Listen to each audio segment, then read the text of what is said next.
And what are micro, small and medium enterprises? According to the MSME Act 2006, they are defined as below. Essentially in terms of investment in plant and machinery for manufacturing sector, and in terms of service sectors, the limits are obviously lower because they don't require the same kind of plant and machinery as a manufacturing sector would require.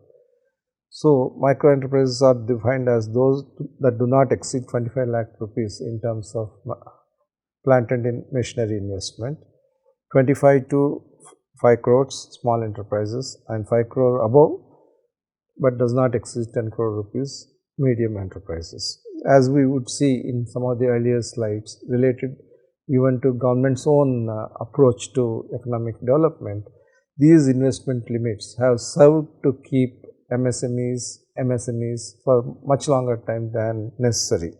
And in terms of the promotion and development, it is a shared responsibility between the state governments and the central government. But the extent of MSME in the Indian economy is really huge. When we talk about startups or the new age entrepreneurial firms, we hardly talk about 10,000, 20,000 registered startups with the Government of India DPIIT framework. But when you see the MSMEs that have been established and grown over the last several decades, you will see that there are as many as 325 lakh rural MSMEs and 309 lakh urban MSMEs. Totally, we have 634 lakh MSMEs, which is 64 million MSMEs across the country, which is a substantial number, and therefore the MSME contribution to employment is also at a high level.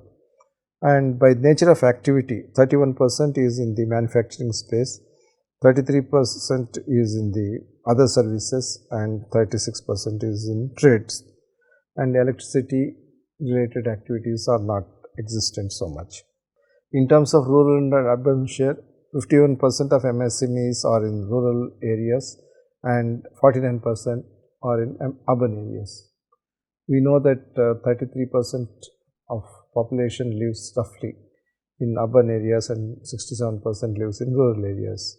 But there is a more equitable distribution in terms of enterprise parameters between rural and urban, almost like 50-50. And in terms of the share of micro, small, medium and total, we would see that micro enterprises are the most dominant nature of enterprises in the MSME sector. Out of 633.88 lakh MSMEs in total, as many as 630.52 lakhs are in micro category. So, the very narrow employment base that accrues from the micro enterprises but are in the largest number is very evident from this. There is a gender diversity as well here. We have in rural and urban areas similar gender diversity profiles, with women doing only 20.37% of enterprises in the MSME sector. And in terms of ownership, the highest level is reached only in the micro sector. Female ownership is 20.44%, whereas it reduces when the enterprises become small enterprises and reduces further when the medium enterprises are taken into account. Therefore, the gender diversity, to whatever extent it occurs, that is 20 to 22%, is confined to micro enterprises than to medium and small enterprises. Again, this is a matter for concern. How do we get more female ownership and more female participation, not merely in micro enterprises but also in small and medium enterprises to an equitable level?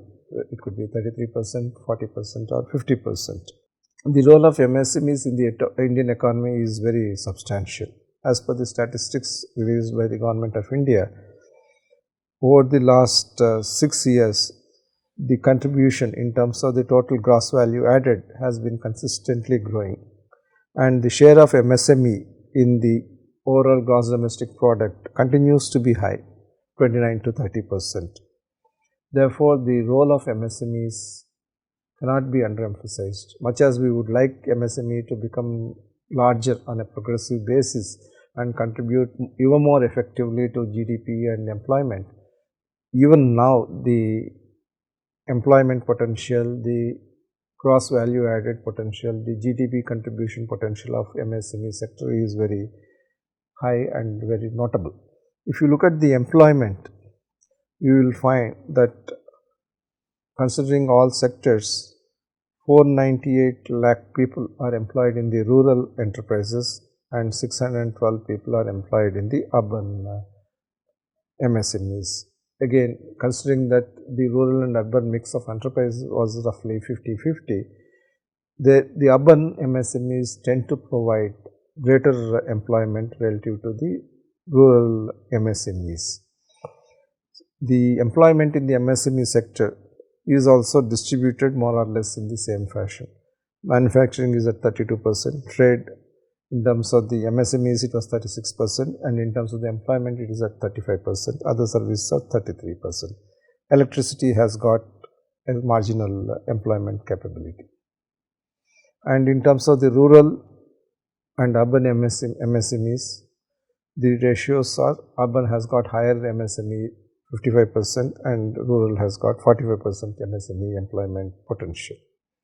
Some more figures are given overall. So, the overall numbers in employment in the MSME sector is 1076 lakh employees, which means 108 million people are employed in the MSME sector.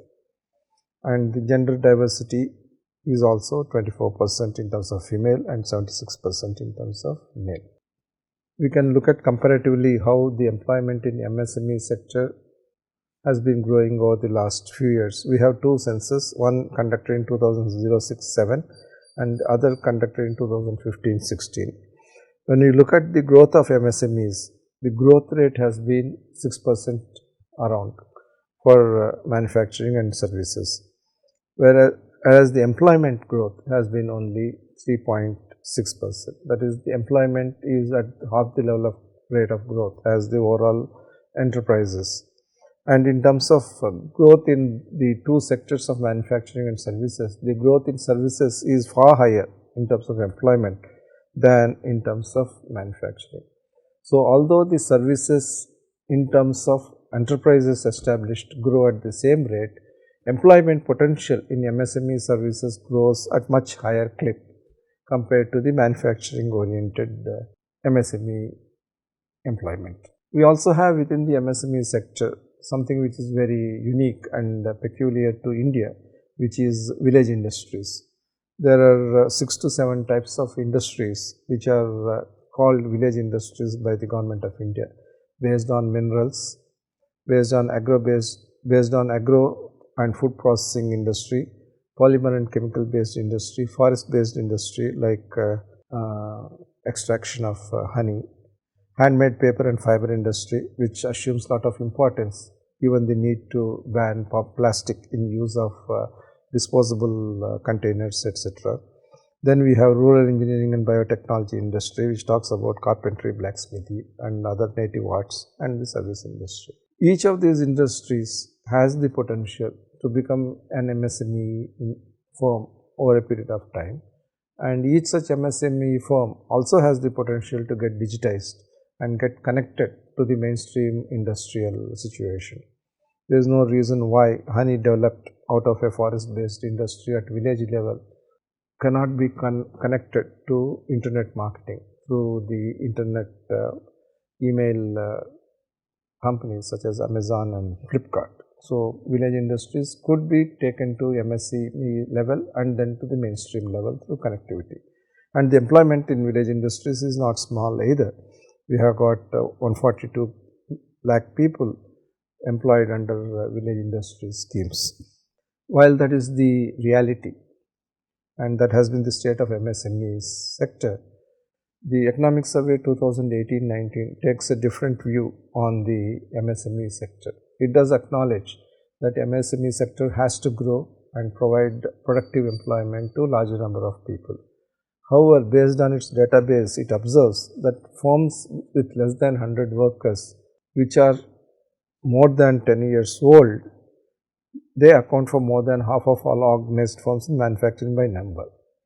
But the troubling data the government has is that their contribution to employment is only 14% and to productivity is only 8%.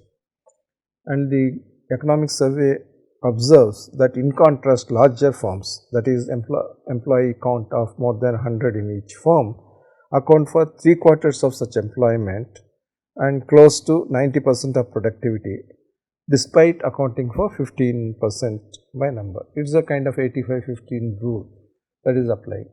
So, the hypothesis from the government or the think tank for the government is that the MSMEs must be unshackled and allowed to grow, and size based incentives, that is incentives to remain small, must have a sunset clause of 10 years, so that there is a motivation and a compulsion, an economic compulsion for those small scale firms to grow out of the MSME cluster and become bigger. And there is an example from Rajasthan where labor law restrictions, when they are deregulated, they could help the companies to move out of the MSME sector and become larger. So, given that job creation in large numbers remains an urgent imperative to provide financial and social inclusion for our young population, considering that the working age population will grow by roughly 97 lakhs per year during the coming decade and 42 lakh per year in the 2030s, the need for job creation in MSME sector or the industrial sector in the overall is very important. So, the theory that comes from the government economic survey is that we should have a healthy debate between large and small.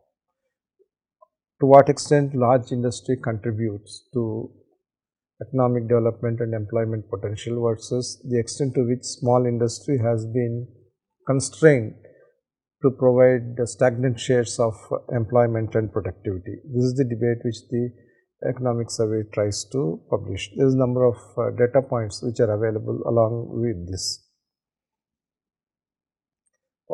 The economic survey, without any disrespect to the word, says that MSMEs which have not grown despite the progress of wage are dwarfs relative to others in number of firms or in employment. So, this is the data on the distribution of number of factories by firm size.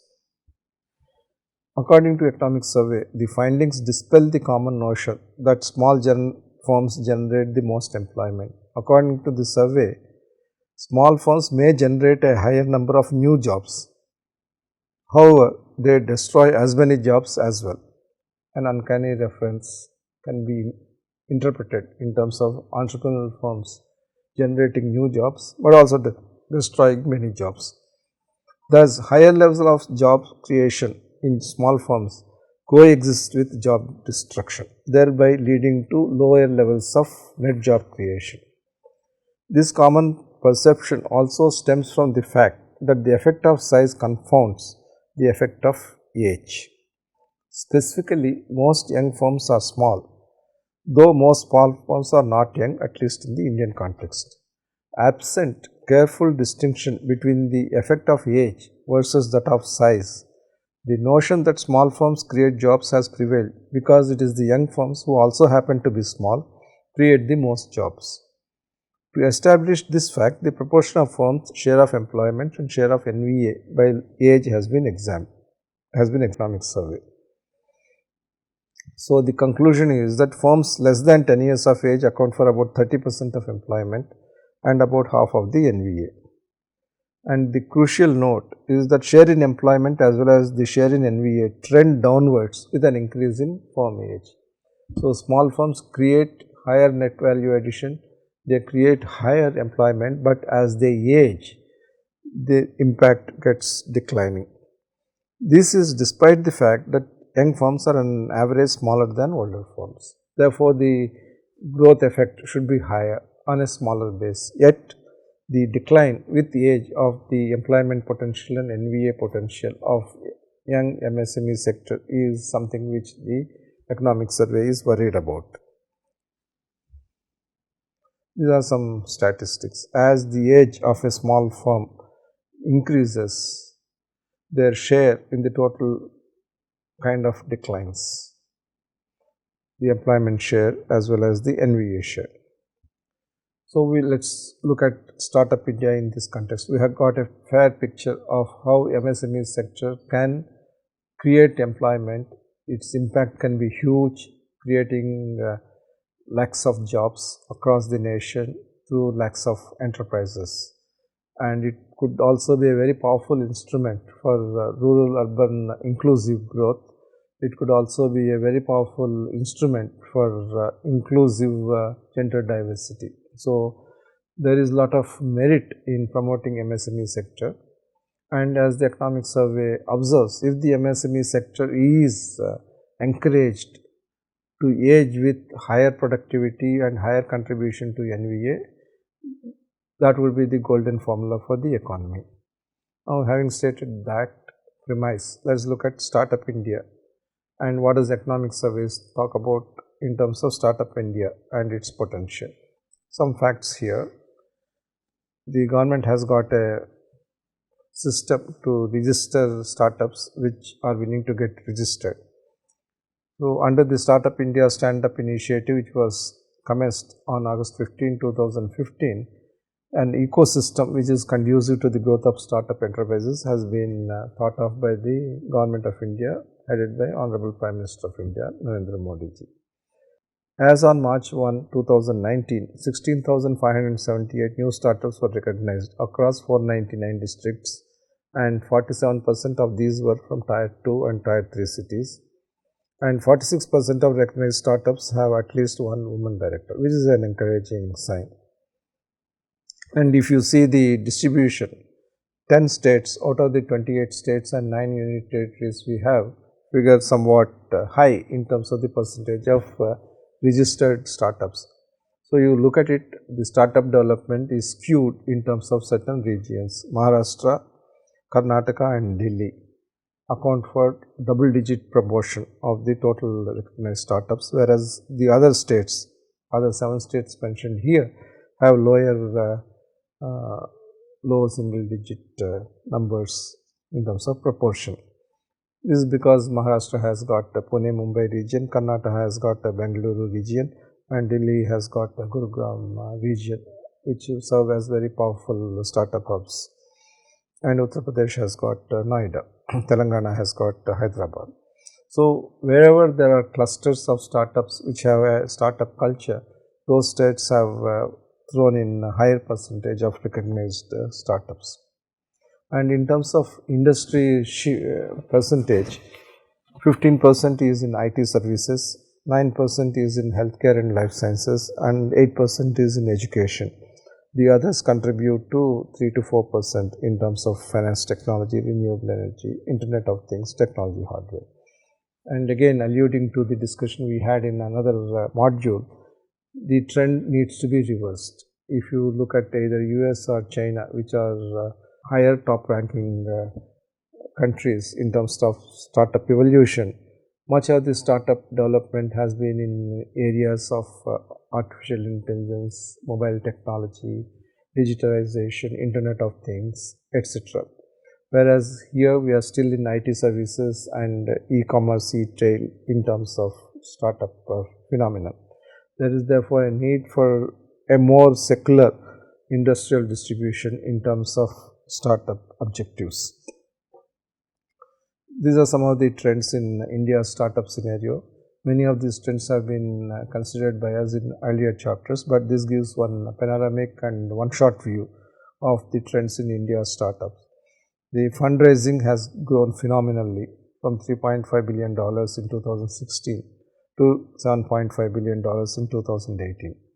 The number of VC deals, however, have come down from 477 to 360, which means that the average ticket size has increased. And there have been several companies which have raised, more than 10 companies, which have raised a bulk of capital. And there are also certain sectors which have aggregated for more capital than other sectors. Retail, food, fintech, enterprise, they have hogged most of the funding attention. And there are unicorns, there are unicorn aspirers. Flipkart, Oyo Rooms, Ola, Baiju, Snapdeal, Paytm Mall, Zomato, Swiggy, Quicker, Policybazaar, these are the unicorns, whereas aspirers are more in terms of the logistics and other spaces that have come about. There also have been a good number of mergers and acquisitions. Walmart taking over Flipkart, RIL taking Mbibe and Savan, Ola Cabs taking Rider, Nutanix taking over Minzer, Mercer taking Metal, Paytm taking over Ticket New, Flipkart Live AI, Amazon Tabzo, Capital Float Walnut. So there are different levels of activities which are happening. $7.5 billion of money flowing into the startup space is something phenomenal for India, which is new to the startup game. Private investment has therefore been the key driver of growth, jobs, export and demand in these startups. And also private investment into B2C startups is far more than the investment in the B2B startups. Over a period of time, you will see that B2B investments remained below $2 billion in the initial years, and interestingly, B2B investments are gathering pace over a period of time, which is a healthy sign, because B2B investments indicate that B2B products which have a higher amount of technology and which could probably kickstart productivity and digital revolution in other businesses, they are growing in terms of capability as well as investor interest. Therefore, the key drivers of India's economy, which is nourishing MSMEs to create more jobs and become more productive, must also have an encompassing policy for including the startups, the new age entrepreneurial ventures also into such a policy framework, and also see how the existing MSMEs can benefit from the startup revolution we have in terms of new digital technologies. So, what are the kinds of firms the policy should look at? There are different kinds of firms. Young firms with low employment, we thought about them. Young firms with high employment, we had the data from MSME sector. We have high growth firms with moderate employment, but what the economy needs, high growth, high impact firms with high employment. If we are able to have companies which have high level of employment potential, high level of indirect to direct potential, and high level of linkages with downstream and other strategically relevant industries, then the overall employment generation would be significantly higher for such firms. Let's take some example of how digital entrepreneurship leads to employment. When we look at today's situation, we have food delivery companies which have entered in a big way based on the digital application framework. They, instead of taking the restaurant route, restaurants are being brought to homes. So, food delivery comes as an option for regular food supply, which is convenience based. And this delivery gets expanded across cities. Originally, it was only in the major cities. Now, even small towns have these kinds of deliveries happening. So, increased demand, choice based.